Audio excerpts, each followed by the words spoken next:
창세기 32장 22절에서 32절까지 말씀이 되겠습니다. 창세기 32장 22절에서 32절까지 말씀을 제가 여러분 앞에 낭독해 드리겠습니다. 밤에 일어나 두 아내와 두 여종과 11 아들을 인도하여 약복나루를 건널세 그들을 인도하여 시내를 건너가게 하며 그의 소유도 건너가게 하고 야곱은 홀로 남았더니 어떤 사람이 날이 새도록 야곱과 씨름하다가 자기가 야곱을 이기지 못함을 보고 그가 야곱의 허벅지 관절을 치매 야곱의 허벅지 관절이 그 사람과 씨름할 때에 어긋났더라. 그가 이르되 날이 새려하니 나로 가게 하라. 야곱이 이르되 당신이 내게 축복하지 아니하면 가게 하지 아니하겠나이다. 그 사람이 그에게 이르되 내 이름이 무엇이냐? 그가 이르되 야곱이니이다. 그가 이르되 내 이름을 다시는 야곱이라 부를 것이 아니요 이스라엘이라 부를 것이니 이는 내가 하나님과 및 사람들과 겨루어 이겼음이니라. 야곱이 청하여 이르되 당신의 이름을 알려주소서. 그 사람이 이르되 어찌하여 내 이름을 묻느냐 하고 거기서 야곱에게 축복한지라. 그러므로 야곱이 그곳 이름을 분이엘이라 하였으니 그가 이르기를 내가 하나님과 대면하여 보았으나 내 생명이 보존되었다 함이더라. 그가 분이엘을 지날 때에 해가 돋았고 그의 허벅다리로 말미암아 절었더라. 그 사람이 야곱의 허벅지 관절에 있는 둔부의 힘줄을 쳤으므로 이스라엘 사람들이 지금까지 허벅지 관절에 있는 둔부의 힘줄을 먹지 아니하더라. 아멘.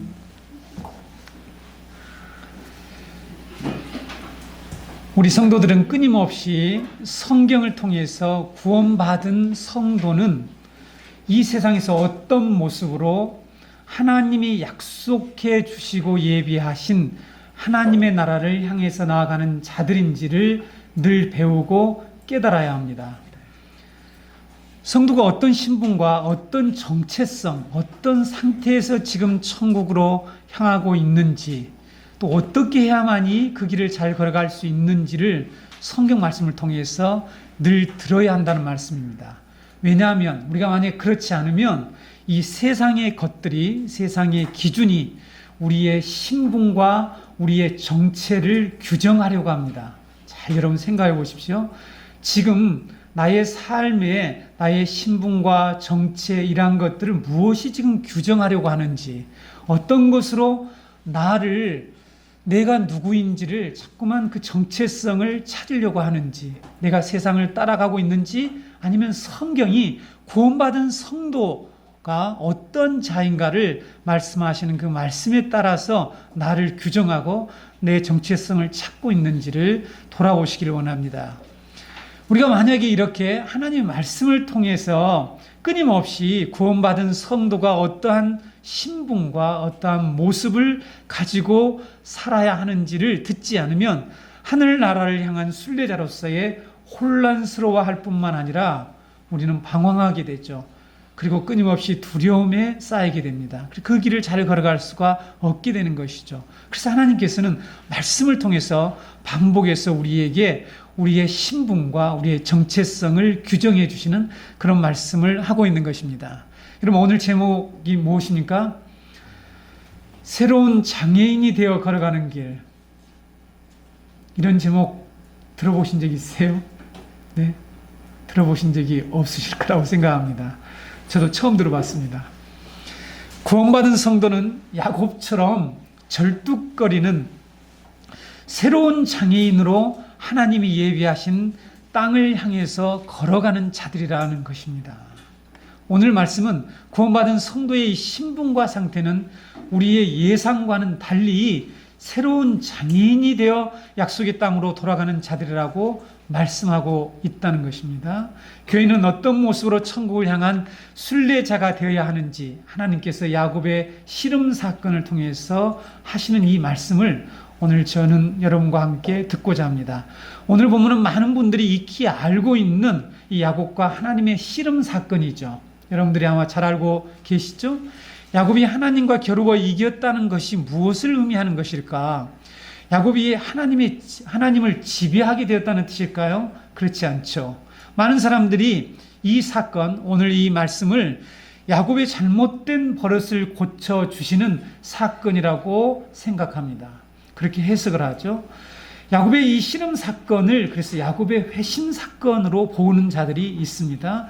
뒤에서 제가 설명을 다시 하겠지만 이제부터 여러분이 야곱의 하나님과 씨름 사건 속에 하나님의 어떤 복음이 들어있는지, 어떤 위대한 복음이 들어있는지를 함께 살펴보면서 이전에 여러분들이 알고 있었던 이 본문에 대한 내용이 과연 성경적인지 그렇지 않은지를 함께 여러분들이 점검해 보셨으면 좋겠습니다. 본문 22절에서 24절 이 전반부의 말씀을 보게 되면 400명의 이제 대군을 이끌고 자신을 향해서 다가오는 에서를 두려워한 야곱이 한시라도 빨리 이 문제를 해결하기 위해서 밤중에 일어나서 자신의 아내들과 자녀들과 종들과 이 소유물들을 먼저 약복강을 건너서 보내는 것을 볼 수가 있습니다. 그리고 자신은 홀로 남아 있었다라고 기록하고 있죠.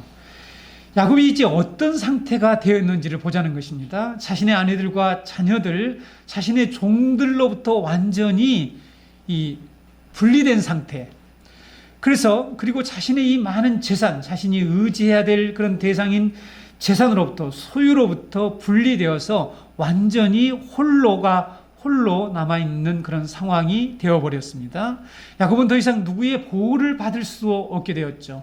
의지할 대상도 없게 되었습니다. 완전히 고립된 상태가 되었다는 것입니다. 24절을 보면 홀로 남은 야곱에게 어떤 일이 일어났느냐는 거죠. 한 사람이 찾아왔다라고 기록하고 있죠.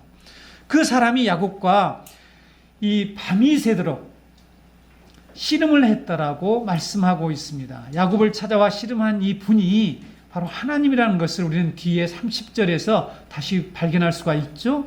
그래서 하나님이라는 것을 우리가 알게 되는데, 하나님은 야곱에게서 모든 가족과 모든 재산이 떠난 뒤에 찾아오셔서 야곱과 밤새도록 씨름을 했다는 사실입니다. 야곱이 온갖 대비책을 세우고 자신의 재산과 자신의 가족들과 함께 있을 때 찾아오지 않았다는 것이죠. 그리고 혼자 지금 남아서 홀로 있을 때에 찾아오셨습니다.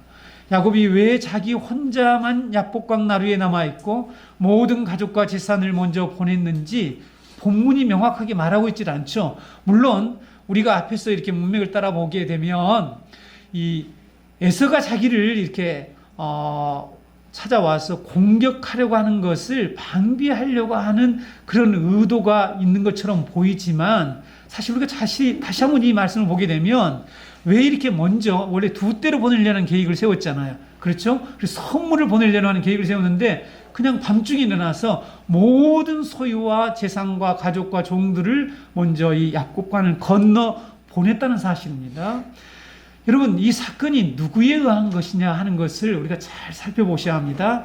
하나님은 야곱이 자신의 가족과 재산으로부터 분리되는 이 은혜로운 분리 과정에 간섭하셨다라고 본단 말이죠. 우리가 보아야 한다는 사실입니다. 은혜로운 분리 과정으로 인해서 홀로 남게 된 그 상황에서, 그런 환경에 찾아오셨습니다. 이것이 바로 하나님의 섭리와 은혜라는 것을 우리가 기억해야 합니다. 구원받은 성도의 삶에는 언제나 하나님의 섭리와 은혜가 역사하는데, 그 은혜와 섭리는 우리가 원하는 방식이 아니고 하나님이 원하는 방식으로 나타난다는 것을 우리가 깨달아야 합니다. 지금 이렇게 재산과 가족과 완전히 분리되어서 고립되어 있는 이 상태, 이것을 우리가 은혜로운 분리 과정으로 보자는 것입니다. 하나님은 우리 가운데, 지금 야곱은 구원받은 사람이죠. 구원받은 성도라고 그랬습니다. 구원받은 자로서 이렇게 우리의 구원받은 여정을 말해주고 있다라고 지난 시간부터 말씀을 드렸죠. 야곱이 모든 가족과 종들과 소유를 먼저 보내고 혼자 남아있는 이 시간과 장소를 갖게 된 것, 이것이 바로 은혜였다는 사실입니다. 만약 그에게 이런 환경과 이런 상황이 없었다면 그는 하나님의 얼굴을 대면하고 현재 자신의 문제보다 하나님의 축복, 축복을 받는 것이 더 중요하다는 것을 깨닫지 못하게 되었을 것입니다. 자, 제가 드리는 말씀을 곰곰이 잘 생각하면서 따라오셔야 합니다. 뒤에서 알게 되겠지만 놀랍게도 야곱이 하나님이 찾아오셔서 씨름을 걸고 하나님과 씨름을 할 때에 자신이 두려워하는 문제를 해결해 달라고 씨름하지 않았다는 사실이죠. 맞습니까? 에서가 지금 자기를 향해서 다가오는 이 400명의 대군을 데리고 이렇게 오고 있는 이 상황에서 자기를 보호해달라, 그 공격을 막아달라 하는 이런 문제를 가지고 씨름을 했습니까? 여러분 본문을 보세요. 그런 내용을 가지고 씨름을 하지 않았습니다. 무엇을 가지고 씨름했습니까? 하나님의 축복을 가지고 씨름했다는 사실이에요. 먼저 우리가 홀로 남은 야곱에게 하나님이 찾아온 사건을 통해서 배워야 할 것이 있는데 이거부터 먼저 말씀을 드리고 차근차근 이 말씀을 풀어보겠습니다. 이렇게 홀로 남은 야곱에게 하나님이 찾아온 사건을 통해서 우리가 깨달아야 할 것은 하나님을 만나려면 자신의 의지할 대상이나 보호해줄 대상과 분리되어 있을 때 하나님이 찾아오신다는 사실을 깨달을 수 있습니다.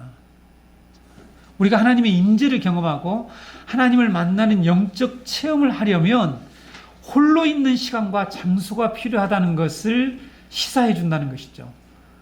자, 맞습니까, 여러분? 여러분 아마 체험 속에서도 이것은 분명하다고 생각합니다. 우리가 많은 것들을 가지고 있고 의지할 대상이 있고 내 주위에 많은 사람들이 있을 때 우리는 하나님을 만나고 영적 체험을 하기가 그렇게 쉽지 않습니다. 여러분 잘 생각해 보세요. 현대 사회와 현대 문화의 비극은 조용히 홀로 있을 시간이 없다는 것입니다. 여러분 동의하십니까? 이것은 제가 열거하지 않아도 여러분들이 잘 아는 내용이에요. 잠시도 멈추지 않는 이 휴대폰에서 날 봐줘야 하는 소리가 계속 들립니다. 날 보세요. 날 봐줘요. 틱톡, 카톡 막 이러면서 계속해서 저는 밴드 소리를 새 소리로 바꿨습니다. 여러분들은 무슨 소리로 하고 있는지 모르겠지만 우리 교회 밴드 저는 새 소리로 바꿔놨습니다. 새가 우는데 계속해서 자기를 봐달라는 거죠. 끊임없이 우리에게 계속해서 자신에게 관심을 가져달라고 하죠. 여러분 어느 곳에나 가면 컴퓨터가 또 기다리고 있습니다. TV가 기다리고 있다가 나를 봐주세요. 이렇게 계속해서 요구하고 있다는 거죠. 현대인들은 홀로 조용히 있을 만한 시간들이 없다는 것입니다. 그런 공간이 없다는 거예요. 그렇죠? 그래서요, 요즘 사람들은 조용히 있는 것을 무척 힘들어합니다. 이 정신과적으로 얘기해 볼까요? 분리불안을 너무 두려워해요. 분리불안증 아시죠? 여러분 정신과적으로. 이제 우리는 홀로 있기가 불가능한 시대에 살고 있습니다. 이런 상황은 영적으로 심각한 위기를 초래하게 만든다는 것입니다. 우리로 하나님과 깊은 교제를 할 수 없게 만들고 하나님을 의지하고 하나님의 놀라운 섭리와 은혜를 발견하고 묵상하고 하나님의 인재 속으로 들어가는 것을 방해합니다. 자, 여러분 제가 지금 야곱의 지금 홀로 남아있는 이 상태를 해석하면서 오늘 우리에게 어떻게 이 말씀이 적용될 수 있는지를 여러분에게 말씀드리고 있습니다. 그런데 여러분, 많은 성도들이 이런 현대성이 가져오는 영적 피해를 잘 인식하지 못하고 있습니다. 우리가 하나님이 우리에게 주시고자 하는 이 축복의 실체, 하나님의 이 은혜와 섭리, 하나님의 이 선물이 무엇인 것을 분명히 깨닫고 볼 수 있으려면 이 영적으로 고독한 시간이 필요하다는 것입니다. 그런 환경이 있어야 된다는 것이죠. 우리들도 야곱처럼 하나님을 대면할 수 있는 세상과 분리되는 이 홀로 있는 시간과 장소가 그런 환경이 구비되어야 한다는 것입니다. 여러분 잘 생각해 보세요. 이것이 지금 우리에게 영적인 엄청난 피해를 주고 있는데 모른다고 제가 잘 인식하지 못하다고 여러분에게 말씀드렸죠. 현대인들은 혼자 있는 시간이 없습니다. 그렇죠? 네, 휴대폰을 뺐으면 아마 힘들어하는 사람들이 너무 많다고 하잖아요. 특별히 우리 젊은이들 미안한데 우리 젊은이들이 아주 심각하게, 그래서 여러분 요즘 인터넷 중독이랄지 휴대폰 중독이 심각합니다. 이것을 어떻게 극복할 수 있을까요? 이런 문제에서 어떻게 우리가 해방되어서 하나님의 우리를 섭리하시고 우리에게 베푸신 그 은혜를 우리가 깨달을 수 있을 것 같습니까? 예수님이 복음사역을 열심히 하신 후에 꼭 어떤 일을 하셨죠? 그게 무엇이죠? 한적한 곳을 찾아서 홀로 있는 시간을 가졌습니다. 그게 기도했다는 내용이 나와 있는 경우도 있지만 그렇지 않는 경우가 있죠. 홀로 있었죠. 그렇죠? 네. 그 시간을 통해서 하나님의 은혜와 임재 속으로 들어가셨죠. 이와 같이 우리도 하나님의 은혜와 하나님의 이 섭리와 하나님의 이 임재 속으로 들어가기 위해서 때로는 우리는 가족들이나 주위의 사람들과 만나는 것을 절제하고 홀로 하나님을 만나는 시간, 그런 환경을 만드는 성도들이 되어야 합니다. 그래야만이 영적으로 여러분 풍성한 삶을 살 수가 있게 되고, 서두에서 말씀드린 것처럼 이 세상 것이 우리의 신분과 우리의 정체를 규정하도록 만들지 않는다는 사실입니다. 여러분, 그렇지 않으면 끊임없이 우리는 혼란스러워하고 방황하게 되고, 하나님이 지금 우리에게 걸어가라고 하신 그 천국을 향한 길을 걸어가기가 힘들다는 거죠. 왜? 영적인 풍성한 그런 어떤 자원을 가지고 하나님이 우리에게 선물로 주시는 그런 축복이 무엇인지를, 그 실체를 분명히 깨달아야만이 걸어갈 수 있는데, 그것을 계속 놓치게 되기 때문이라는 사실을 꼭 아셔야 합니다. 성도 여러분, 권면드립니다. 정말 우리는 이제 골방에 들어가서 고요히 하나님과 함께 대면하는 그런 시간을 확보하셔야 합니다.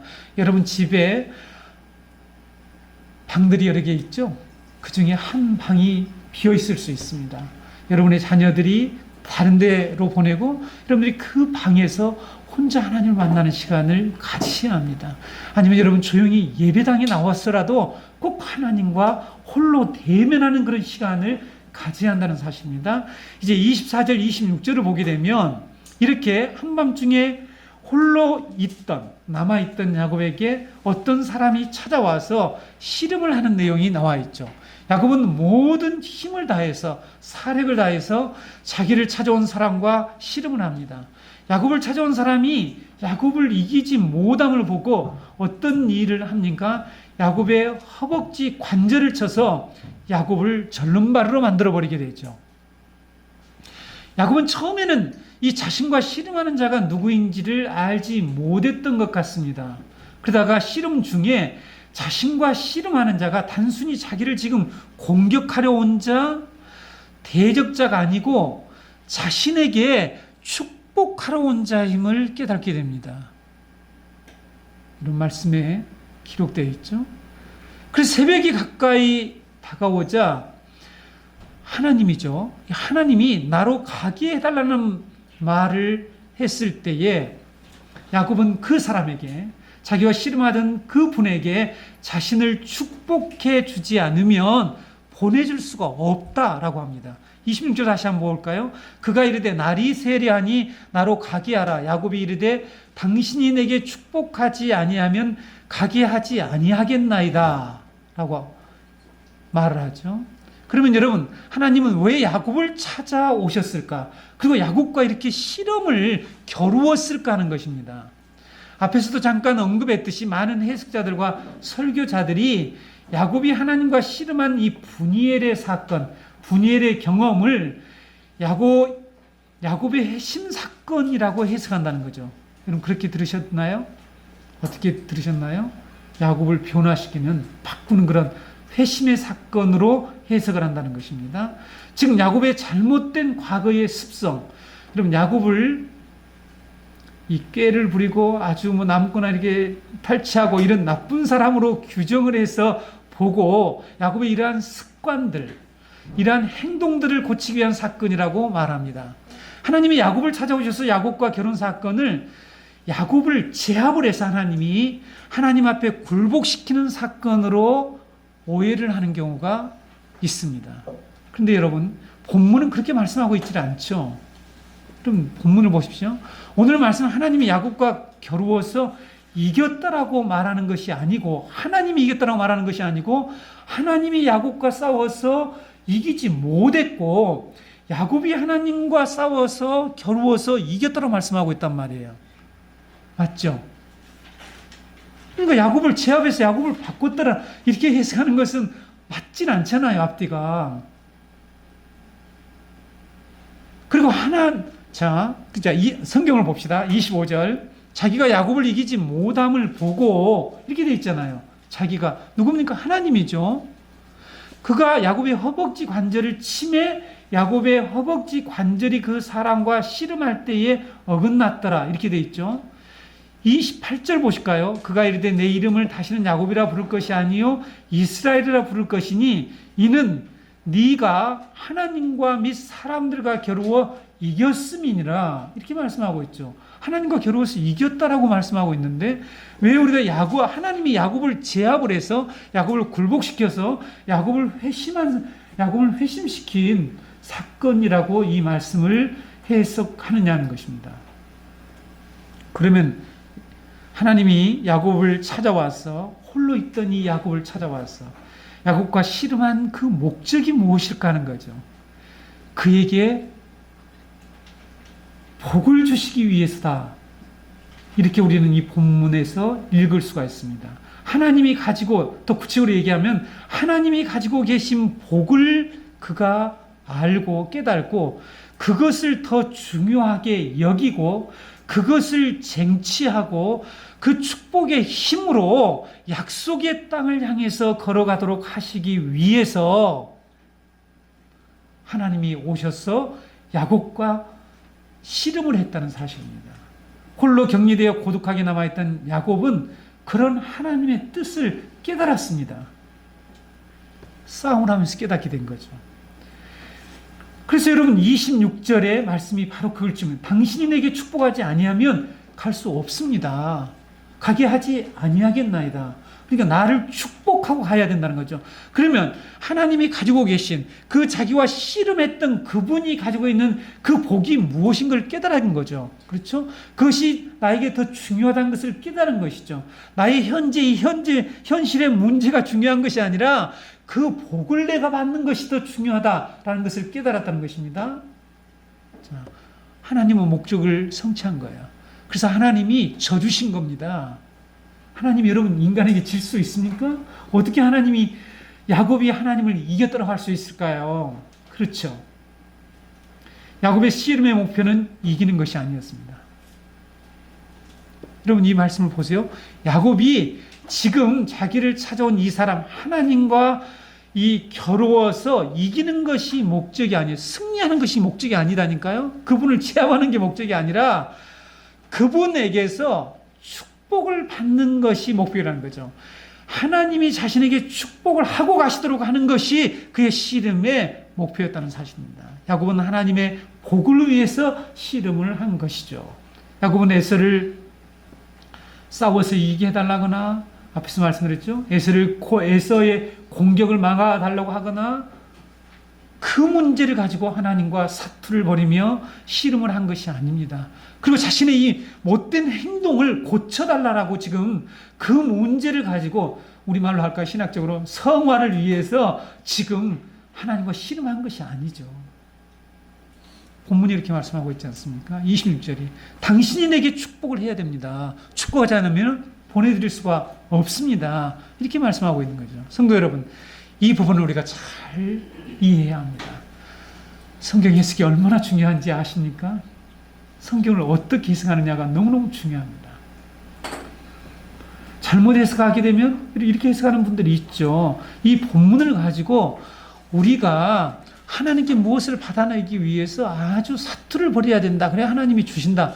이런 식의 해석을 하게 됩니다. 그렇지 않습니다. 여러분 이 사건이 어떻게 예수 그리스도의 구속 사건과 연결되는지를 여러분들이 깨닫게 되면 무엇이 정말 올바른 성경 해석이며 복음적인 해석인지를 알 수 있죠. 야곱은 하나님의 축복을 받기 위해서 골절된 몸으로, 골절이 됐지 않습니까? 네, 옛날에는 위골됐다는데 골절된 몸으로 하나님께 매달렸습니다.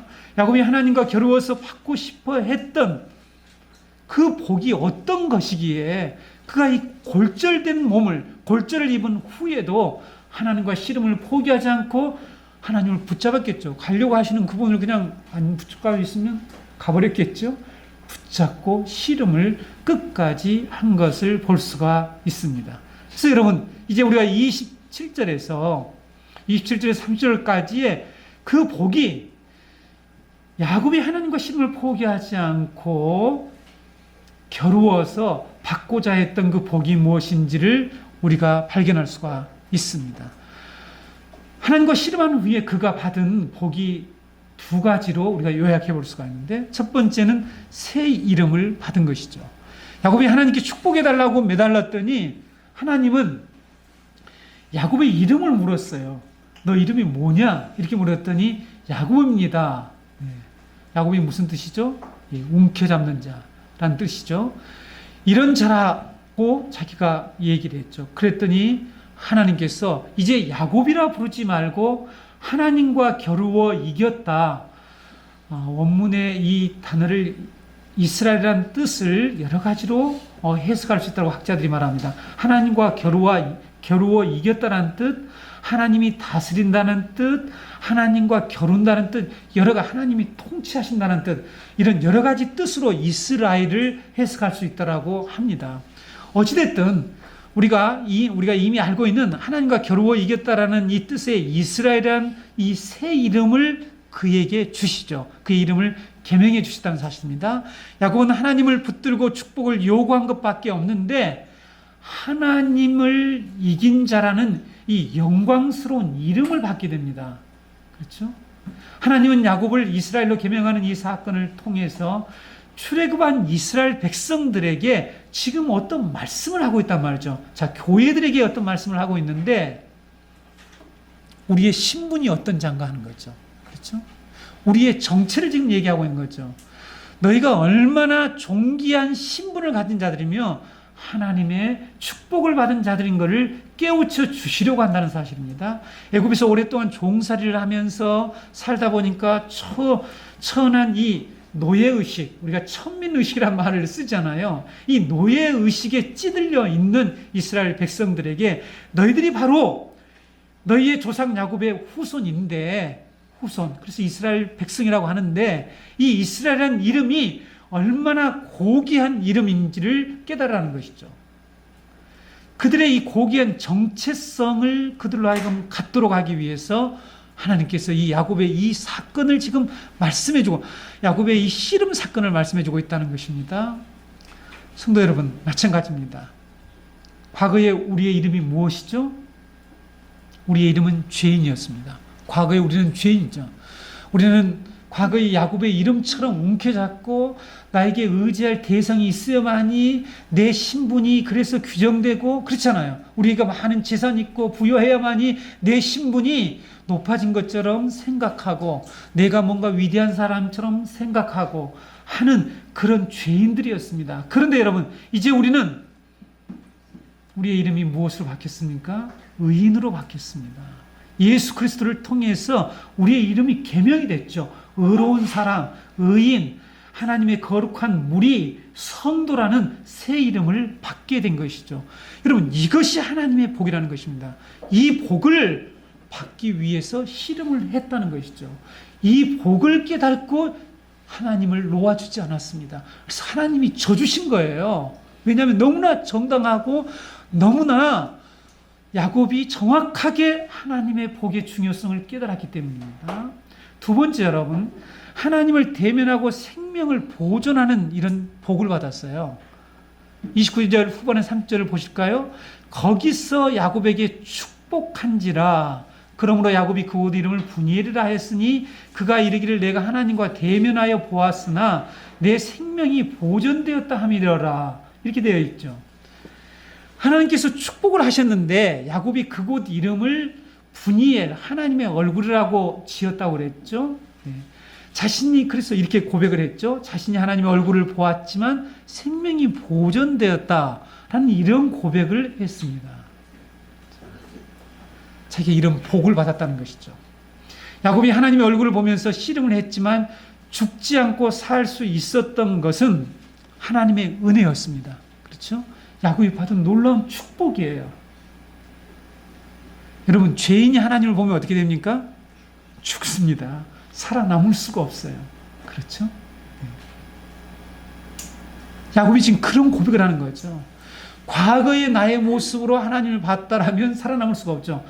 하나님을 보고 살아남은 자가 없습니다. 그런데 자신은 하나님을 대면해서 하나님 얼굴을 보았는데 하나님과 씨름을 했으니까 직접 본 거죠. 등을 본 게 아닙니다. 직접 싸웠습니다.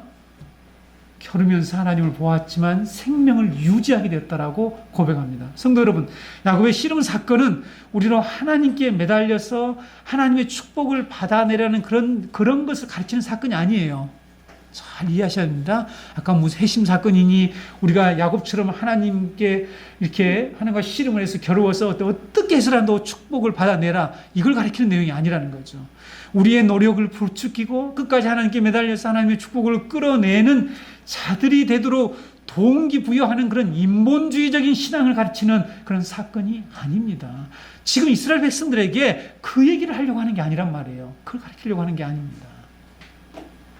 홀로 야복강 나루에 남아서 하나님과 하나님의 이 복을 받기 위해서 씨름한 것은 맞아요. 그런데 이 씨름한 야곱은 곧 예수 그리스도의 예표며 예수 그리스도의 대속 사역을 지금 말하려고 한다는 사실입니다. 어떻게 할 수 있습니까? 어떻게 그렇게 그런 해석을 할 수 있습니까? 야곱이 하나님과 씨름하여 받은 두 가지 복은 예수 그리스도의 구속 사역을 통해서 우리가 받은 복과 정확히 일치한다는 사실이에요.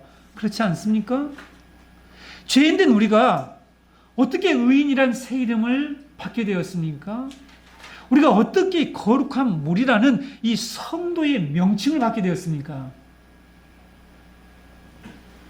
예수님께서 겟세마네 동산에서 하나님과 사투를 벌이는 그런 씨름을 하게 됐죠. 기도를 했다라고 우리는 잘 알고 있습니다.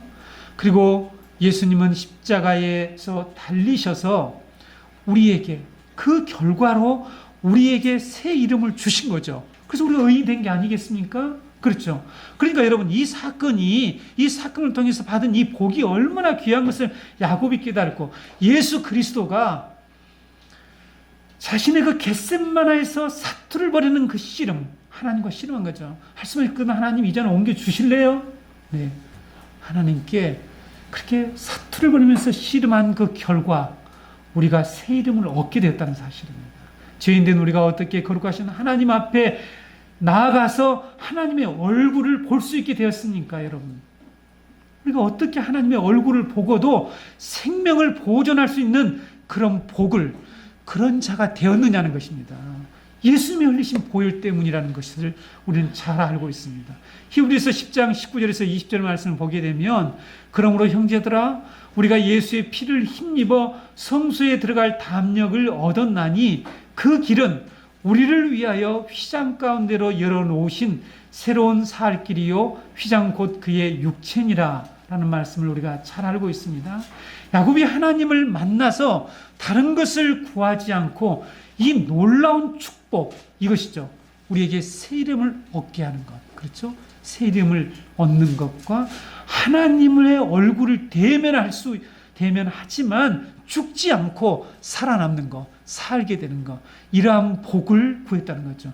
이것이 귀하다는 것을 깨달았다는 것입니다.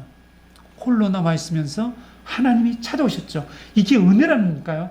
여러분, 하나님이 우리를 구원하실 때 하나님 우리를 먼저 찾아오시잖아요. 그렇죠? 찾아오셔서 우리에게 복을 깨닫도록 해주신 거죠.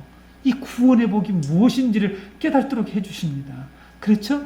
그래서 그 복을 받아서 그 복을 받은 그 힘으로 그런 신분과 그런 상태와 그런 모습으로 그런 아이덴티티를 가지고 정체성을 가지고 천국을 향해서 걸어가는 자로 만드셨다는 것입니다. 이것이 복음이죠, 여러분. 서두에서 말씀드렸죠. 하나님 우리에게 끊임없이 구원받은 성도의 신분과 정체, 그리고 교회가 그리스도를 통해서 받을 복이 얼마나 고귀하고 영광스러운 복인지를 가르쳐주고 계신다는 사실입니다. 자신을 찾아온 하나님을 만난 야곱은 하나님으로부터 받아야 할 복이 무엇인지를 깨달은 후에 다른 모든 것을 잊어버리고 하나님으로부터 그 복을 받으려고 씨름한 것처럼 성도는 그리스도를 통해서 받게 될 이 하나님의 복이 얼마나 고귀하고 영광스러운 것인지를 깨닫고 그것 때문에 우리가 기도하고 그것 때문에 신앙에 열심을 낸다는 거죠. 다른 것이 아니라 다른 이 세상 것으로 나의 신분을 규정하고 정체성을 찾기 위해서 내가 이 세상에서 많은 것을 소유하고 의지할